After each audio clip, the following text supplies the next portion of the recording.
Hello students, today we will learn Unit 1.2 The Thief's Story. Before starting the lesson, there is a warming up paragraph, so let's read this paragraph.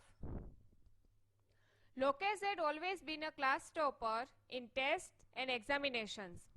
However, invariably, he used foul means during exams to gain those high marks. Once, on the day of history examination, Lokesh realized that his friend, classmate Farhan came all prepared for maths instead of history. Farhan had become desperate. So, Lokesh offered to let him copy from his answer sheet, since Farhan sat just behind him. Farhan refused. He said, "It's all right even if I get a 0, but I can call it my own 0. I do not want to score a single mark unearned. Cheating in exams is for cowards, not me." These words were a turning point in Lokesh's life. He gave up cheating forever. He worked hard for what he desired and never ever used foul measures to acquire anything. So here we can see that Farhan was such an honest boy, and we should have people like Farhan in our society, because honesty may pay you less marks, but dishonesty is not going to pay you anything. So here he has rightly proved it. Now let's talk about the author of this lesson, Ruskin Bond. As I walked home last night, I saw a lone fox dancing in the bright moonlight. I stood and watched, then took the low road, knowing the night was his by right. Sometimes, when words ring true, I'm like a lone fox dancing in the morning dew.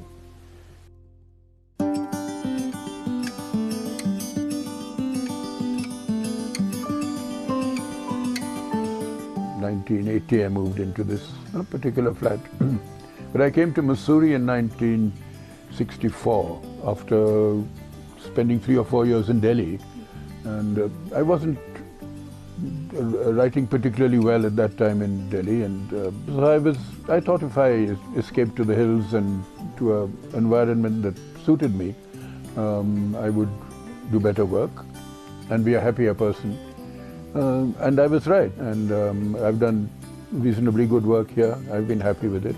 My personal life has also been a good one, so I've no regrets.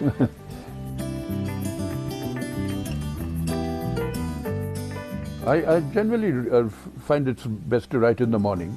The earlier the better, because there are no disturbances. Then later in the day I might do more routine stuff. There might be a correspondence or something I have to write to a publisher about, or correct proofs. In the afternoon, do some reading. I still read a lot, all kinds of books. And I'll take a nap, of course, very important. I'm very grumpy without my afternoon siesta, which is usually the time people decide to come and bang on the door, and tourists especially. So I suppose in the morning they've been to a waterfall or had a nice good lunch somewhere up at Std.10, and on the way down they'll say, well, this is where the writer stays. You got your selfie with you. People love that bit, kids. Oh wow, love the breeze. Oh, there's always a breeze here. Some are earlier essays, some are new ones, which I wrote for this collection. And so they reflect different periods of my life. As a boy, as a young man. Yeah, these are all family pictures, at different ages. These are when the much younger Shrishti, Siddharth and Gautam. When World War II broke out and my father was moved around here and there, I spent a year or two with him. Then later with my mother and stepfather in Dehradun. I just wanted the one room where I could be on my own. And I'm very lucky. Our family has grown up around me. They never disturb me, so I write in peace. When I want company, it's there. It's just like any other day for me. But It's a cake. Oh, there'll be lots of cakes. Now, I'm not particularly fond of cake, but anyway, the kids can enjoy the cake. I'm quite happy with, simple things. Bread and butter. And then I'm told butter is bad for you, Bond. Bread is bad for you, Bond. So I can't even have bread and butter. I mean, what's left? Beauty needs no introduction. Either it's there or it isn't. Either you see it or you don't. Now let's start our lesson, The Thief's Story. Author Ruskin Bond, 1934, is an Indian author of British descent. He lives with his adopted family in Landor in Mussoorie, India. The Indian Council for Child Education has recognized his role in the growth of children's literature in India. He got the Sahitya Academy Award in 1992 for Our Trees Still Grow in Dehra. For his published work in English, he was awarded the Padma Shri in 1999 and Padma Bhushan in 2014.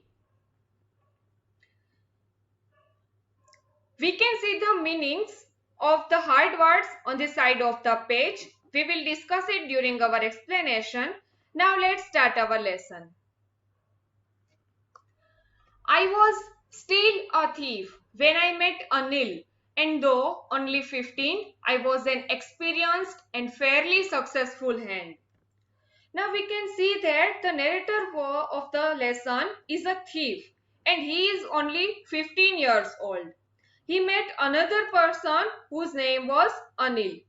The narrator considered himself as an experienced and very successful thief at a very young age of 15. Anil was watching wrestling match when I approached him. Here, Anil is another character of the lesson. He was watching a wrestling match at a time the narrator approached him. He was about 25, a tall, lean fellow, and he looked easygoing, kind, and simple enough for my purpose. So, how old was Anil? Anil was 25 years old. And how he was? It means which were the features of Anil? Anil was tall, Anil was lean fellow. Here, easygoing means a person who can easily get social with anyone, can match with anyone, who can talk with anyone. Anil was kind also and he was simple too.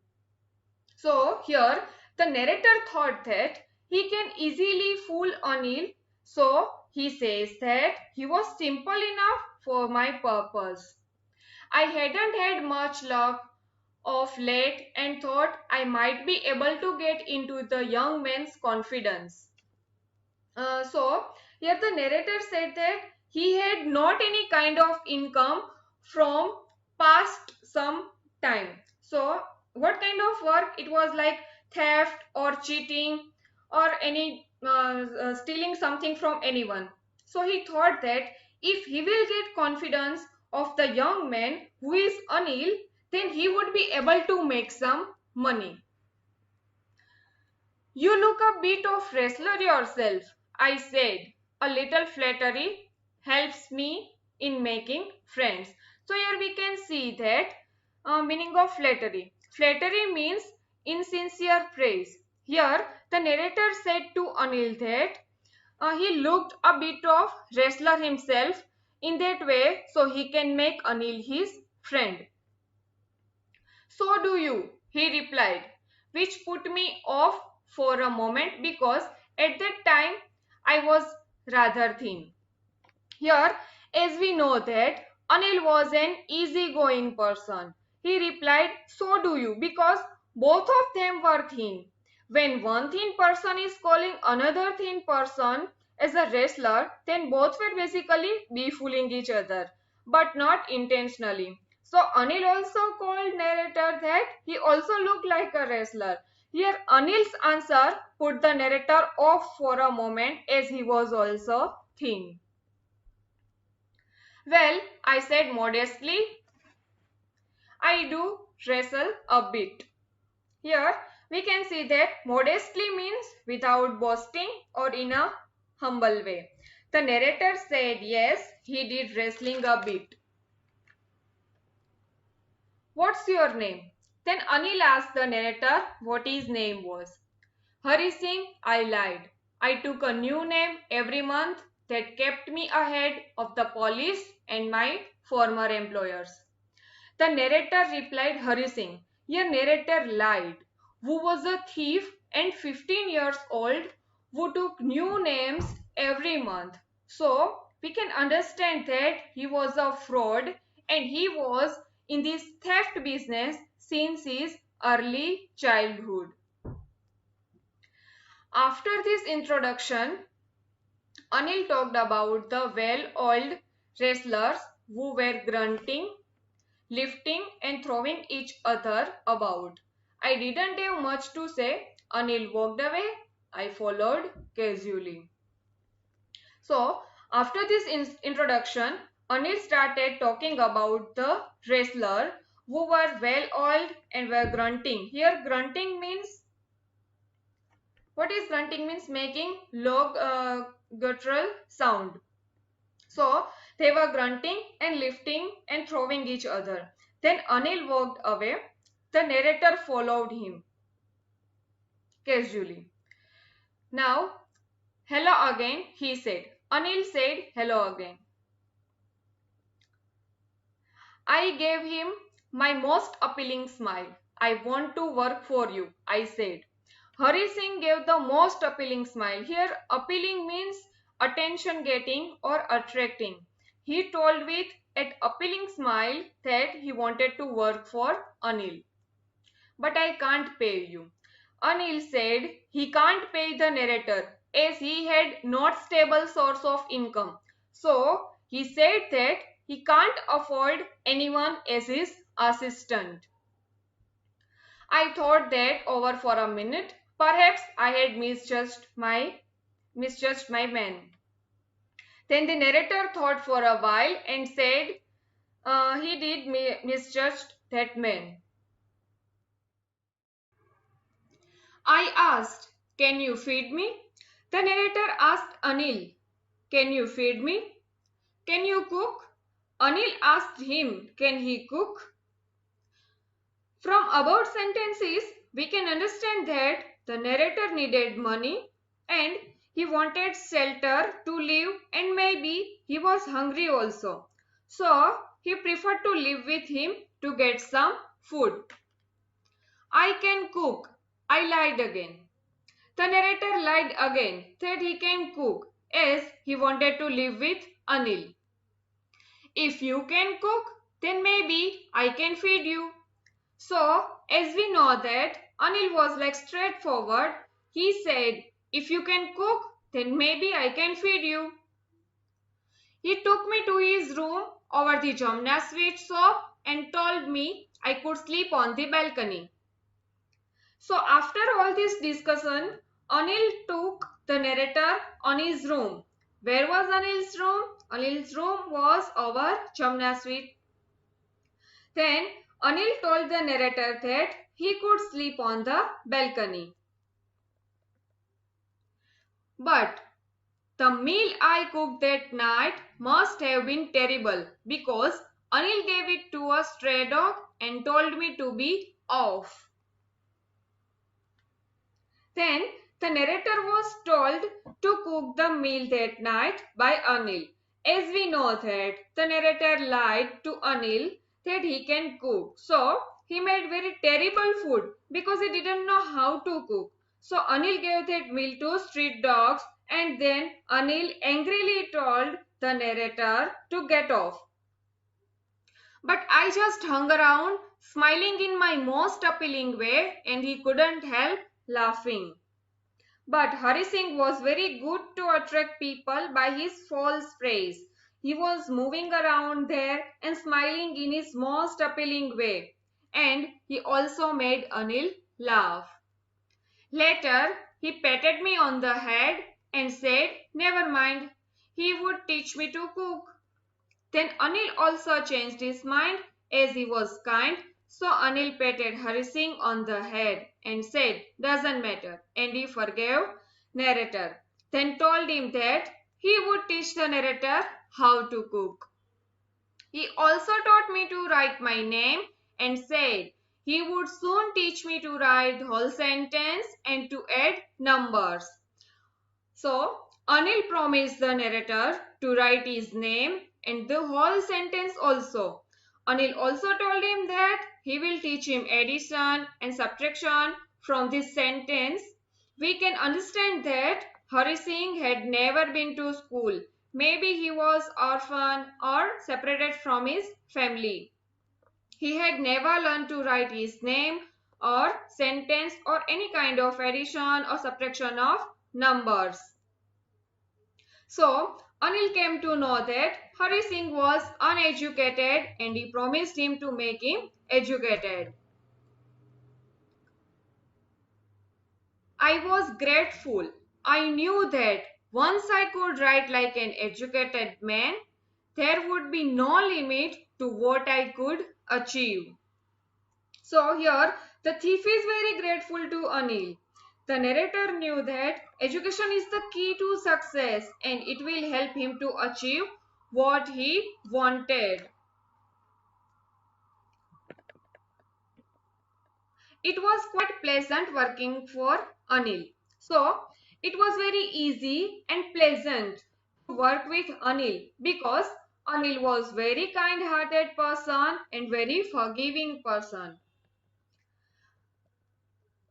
I made 30 in the morning and then would take my time buying the day's supply, usually making a profit of about a rupee a day. I think he knew I made a little money this way, but he did not seem to mind. So, Anil was aware about daily profit of rupees 1 or 2 which was made by Hari Singh from the given money for buying daily supplies of vegetables and etc. But he didn't say anything to the narrator. Anil made money by fits and starts. He would borrow 1 week and lend the next. He kept worrying about his next check, but as soon as he arrived, he would go out and celebrate. It seems he wrote for magazines, a queer way to make a living. So, here we can see that fits and starts means in short irregular intervals, as we know that Anil had not particular type of job, but he used to write sometimes. He would borrow money from moneylender and return next week. As he was working for the magazine, he used to worry about his next check. So, he had not stable source of income. This sentence shows us that Anil had not habit of savings. A queer, here queer means strange. He spent his money on celebration as he got them. He was not regular employee of magazine, but he lived a very strange life. Once evening, he came home with a small bundle of notes, saying he had just sold a book to a publisher. At night, I saw him tuck the money under the mattress. After a long time, Anil got big sum of money. So, one evening, he came home with a bundle of notes, which was from selling his book to a publisher. That night, Hari Singh saw Anil putting that notes under the mattress. I had been working for Anil for almost a month, and apart from cheating on the shopping, had not done anything in my line of work. So, Anil and Hari Singh were with each other for almost a month. Apart from making profit of rupees 1 or 2 from the daily shopping, Hari Singh had not done any kind of cheating with Anil. So, in my line of work means in the line of stealing. I had every opportunity for doing so. Anil had given me a key to the door and I could come and go as I pleased. He was the most trusting person I had ever met. Hari Singh had chance of stealing. Anil had 2 keys. So he gave Hari Singh another key so he can come and go at any time. Here Anil had blind trust on Hari Singh. As the narrator told, He had worked at several places, and Anil was the most trusting person he had ever met. And that is why it was so difficult to rob him. It's easy to rob a greedy man because he can afford to be robbed, but it's difficult to rob a careless man. Here we can see that as Anil had blind trust on Hari Singh, and it was quite difficult for Hari Singh to rob Anil. The narrator says from his past experience that it is very easy to rob a greedy man, greedy person, because greedy man thinks about money all the time, but it is very difficult to rob a careless man because sometimes he doesn't even notice that he is being robbed.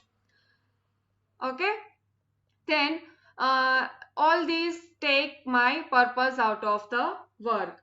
As a thief, Hari Singh thinks that there is no pleasure of stealing here. Now Hari Singh started in other direction.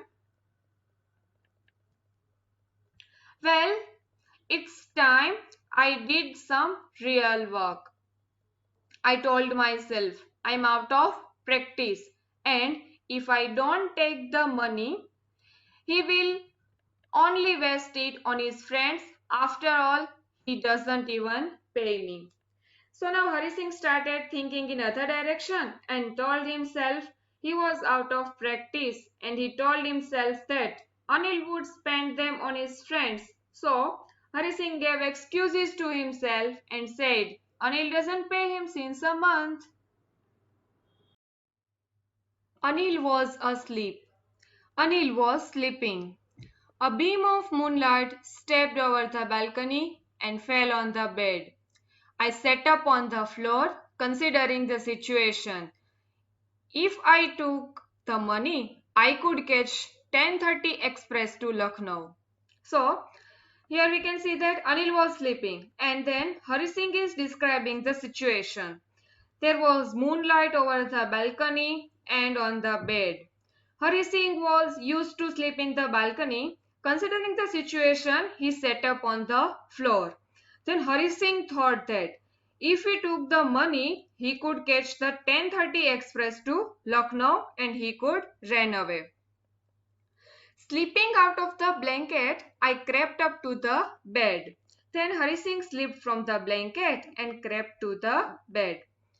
Anil was sleeping very peacefully. His face was clear and unlined. Even I had more marks on my face, though mine were mostly scars. Here the meaning of unlined is given. Unlined means showing no sign of worry or anxiety. So Anil's face was clear and without any worries. As Anil was that type of person who lives in the present, who has no worry about future. Hari Singh says that he had more marks of tension on his face because in the past when he stole something from those type of people who were bad, and now he is stealing money from a good man like Anil.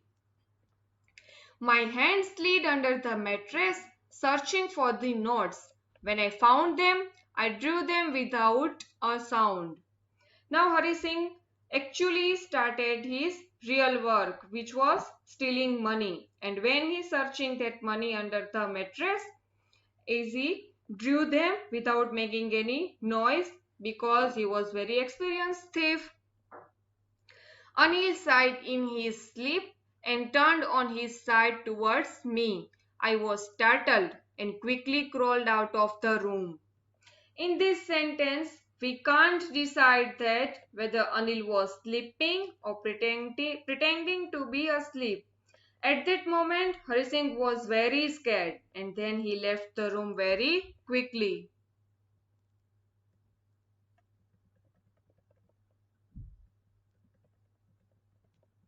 When I was on the road, I began to run. I had the notes at my waist, held there by the string of my pajamas. After taking money, the narrator started running on the road because he was scared. If Anil found the bundle was missing, Maybe Anil will start looking for him, so he ran away. I slowed down to a walk and counted the notes 600 rupees in 50s. I could live like an oil-rich Arab for a week or two. After some time, Hari Singh slowed down and counted the notes in bundle. It was 600 rupees and all the notes were in 50 rupees each. Then he thought that with the help of this money, he could live a life of a rich person for 1 or 2 weeks. When I reached the station, I did not stop at the ticket office. In bracket, I had never bought a ticket in my life, but they straight to the platform. As we know that the narrator was a thief and he had never a habit of buying tickets for traveling, and so he directly went on the platform. The Lucknow Express was just moving out. The train had still to pick up speed and I should have been able to jump into one of the carriage, but hesitated for some reason I can't explain and I lost the chance to get away. So we can understand that the train was quite slow to pick up as it didn't pick up the speed, and the narrator was able to jump onto the carriage, but he hesitated for some reasons that he couldn't explain, and now he lost the chance to get into the train. As the narrator was thinking about Anil, who helped him and who gave him shelter and who taught him to live a life of dignity, and so he couldn't catch the train. When the train had gone, I found myself standing alone on the deserted platform.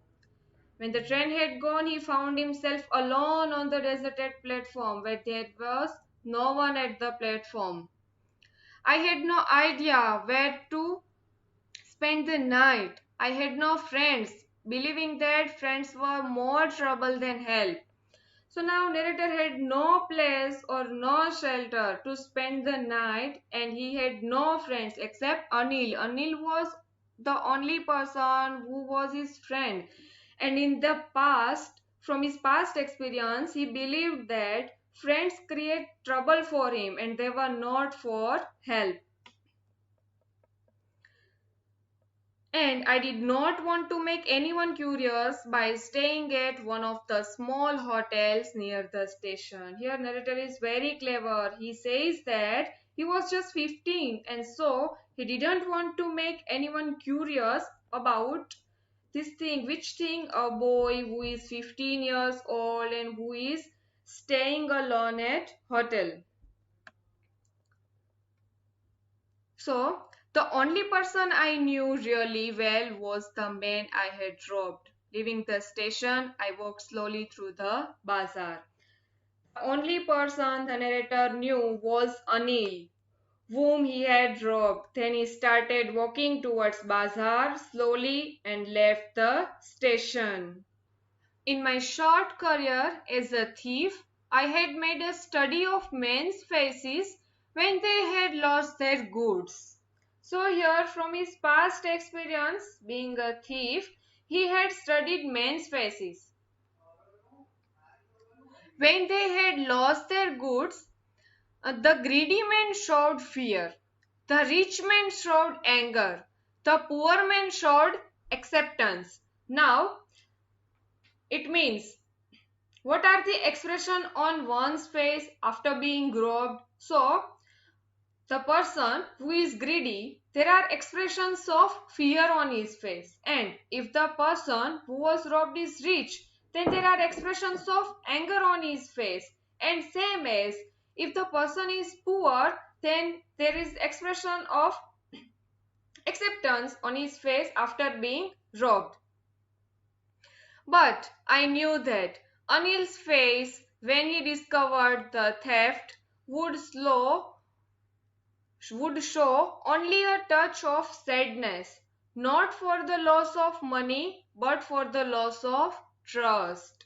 Now, as we know that Anil was not a greedy man, nor a rich man, and not even a poor man. So he had not any kind of the above expressions on his face. Here the narrator knew that Anil was very good person, and he knew Anil very well, and he knew that Anil discovered that he was robbed, then there would be expression of sadness on his face, and the sadness would be not for loss of money but for the loss of trust on him. I found myself in the Maidan and sat down on a bench. Then the narrator reached the ground and sat on the bench. The night was chilly. It was early November, and a light drizzle added to my discomfort. Soon it was raining quite heavily. My shirt and pyjamas stuck to my skin, and a cold wind blew the rain across my face. So now the narrator is explaining the situation. It was November starting, so it was very cold night. The cold wind was discomforting the narrator. The narrator's clothes stuck to his skin and it was raining heavily. Then the cold wind blew across his face. I went back to the bazaar and sat down in the shelter of the clock tower. Then the narrator went back to the bazaar and sat down under the clock tower as he didn't had any place to stay. The clock showed midnight. I felt for the notes. They were damp from the rain.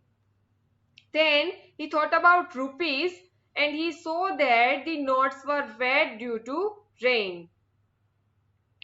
After that, Anil's money.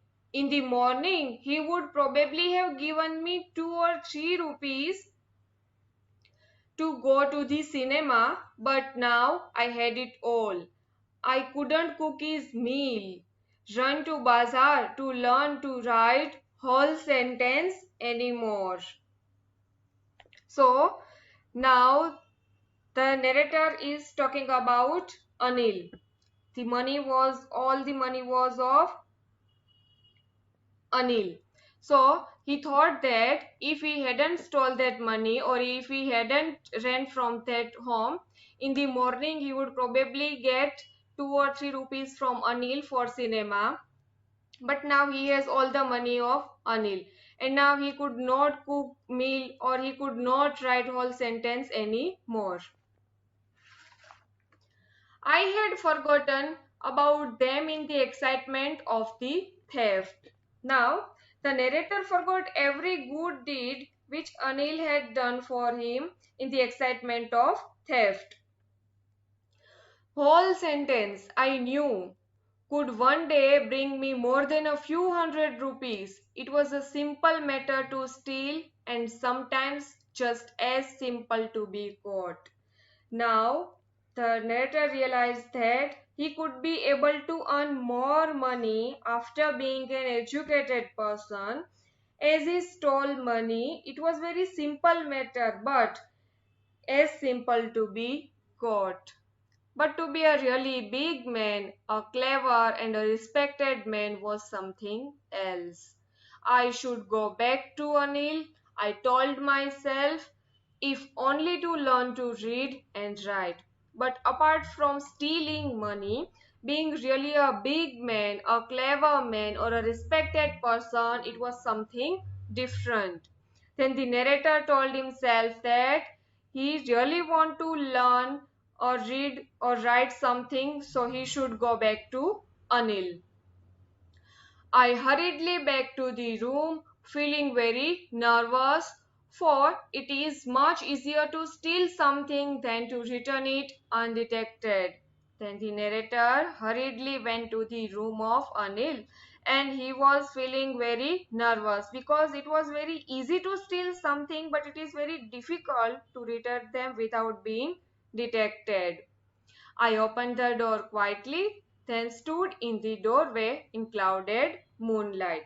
Then he opened the door quietly and stood at the doorway in moonlight. Anil was still asleep. I crept to the head of the bed and my head came up with the notes. I felt his breath on my hand. I remained still for a minute. Then my hand found the edge of the mattress and slipped under it with the notes. Anil was still sleeping. Then the narrator crept to the bed and took money in his hands. He felt Anil's breath on his hand, but he remained unmoved as he was very scared. Then he silently put notes under Anil's mattress. I woke up late next morning to find that Anil had already made the tea. When the narrator awoke next morning, he found that Anil had made tea for him. He stretched out his hand towards me. There was a 50-rupee note between his fingers. My heart sank. I thought I had been discovered. Here, the word heart sank means is given. Heart sank means felt depressed. Then Anil gave the narrator 50 rupees note. What did he give? 50 rupees note to the narrator. So the narrator was feeling very low and thought he had been discovered. I made some money yesterday, he explained. Now you'll be paid regularly. Anil told the narrator that he earned some money yesterday and now he will pay the narrator regularly.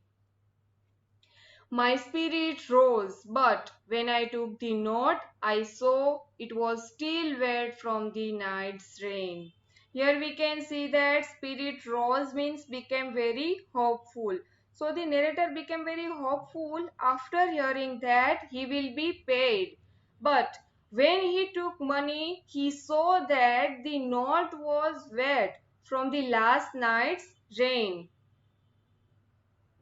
Today we will start writing sentences, he said. Then Anil told the narrator that they will start learning to write sentences. He knew, but neither his lips nor his eyes showed anything. I smiled at Anil in my most appealing way, and the smile came by itself without any effort. So, now the narrator says that Anil knew what was happened, but he didn't say anything, and not even his eyes showed anything. Then the narrator smiled at Anil in the most appealing way, but this time the smile came without any efforts. It means the smile was genuine, the smile was real. So, here we are finishing our lesson.